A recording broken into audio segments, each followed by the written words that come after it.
আয়ুষ মালিক, এখন তো তার নাম সম্ভবত মোহাম্মদ আলী, তার বাবা এবং পারিবারিকভাবে তারা কিন্তু বিশাল পয়সাওয়ালা, সম্ভবত ওষুধের বিজনেস, তাদের ঔষধের। তো এই যে কোটিপতি ফ্যামিলিতে বড় হয়েছে, সেখান থেকে ছোটবেলা থেকেই তার হৃদয়ের ভিতরে একটা আকুতি ছিল। মন্দিরে যাইতো, বিভিন্ন পুরোহিতের কাছে যাইতো, যে স্রষ্টা সম্পর্কে তার ধারণা, গবেষণা, চিন্তা, ফিকির, যে আসলে এই আসমান জমিনের মালিককে, যেই মূর্তিকে আমরা নিজ হাতে বানাচ্ছি তাকে আবার প্রভু মানছি, তিনি কি আবার প্রভু হতে পারেন? এই ধরনের বিভিন্ন থিঙ্কিং তার ভিতরে আসছিল। ওই যে কোরআন আল্লাহ বলছেন, ওয়ালা ইন সালতাহুম মান খালাকাস সামাওয়াতি ওয়াল আরদ লা ইয়াকুলান্না আল্লাহ।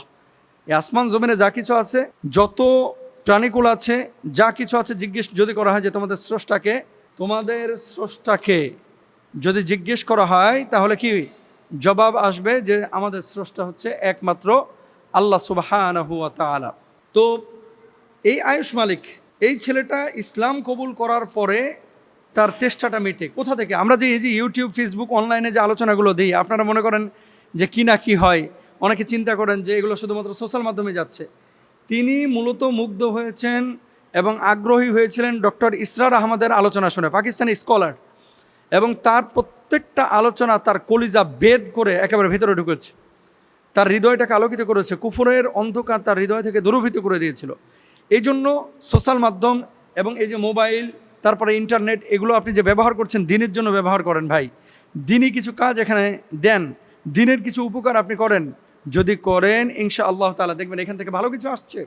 ইনশাআল্লাহ তাআলা এখান থেকে আপনার বিশাল একটা খেদমা আঞ্জাম দিতে পারবেন।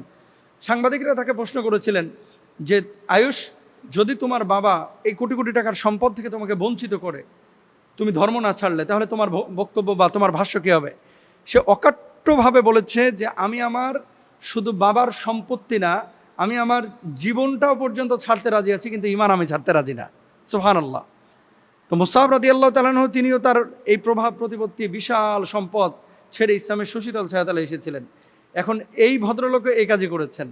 তো সে বলতেছে, আমি জীবন ছাড়তে রাজি আছি, সম্পদ ছাড়তে রাজি আছি, কিন্তু ঈমান ছাড়তে রাজি নাই। বিশাল ব্যাপার। তো সেক্ষেত্রে আল্লাহর কাছে তার মর্যাদা অনেক বেশি।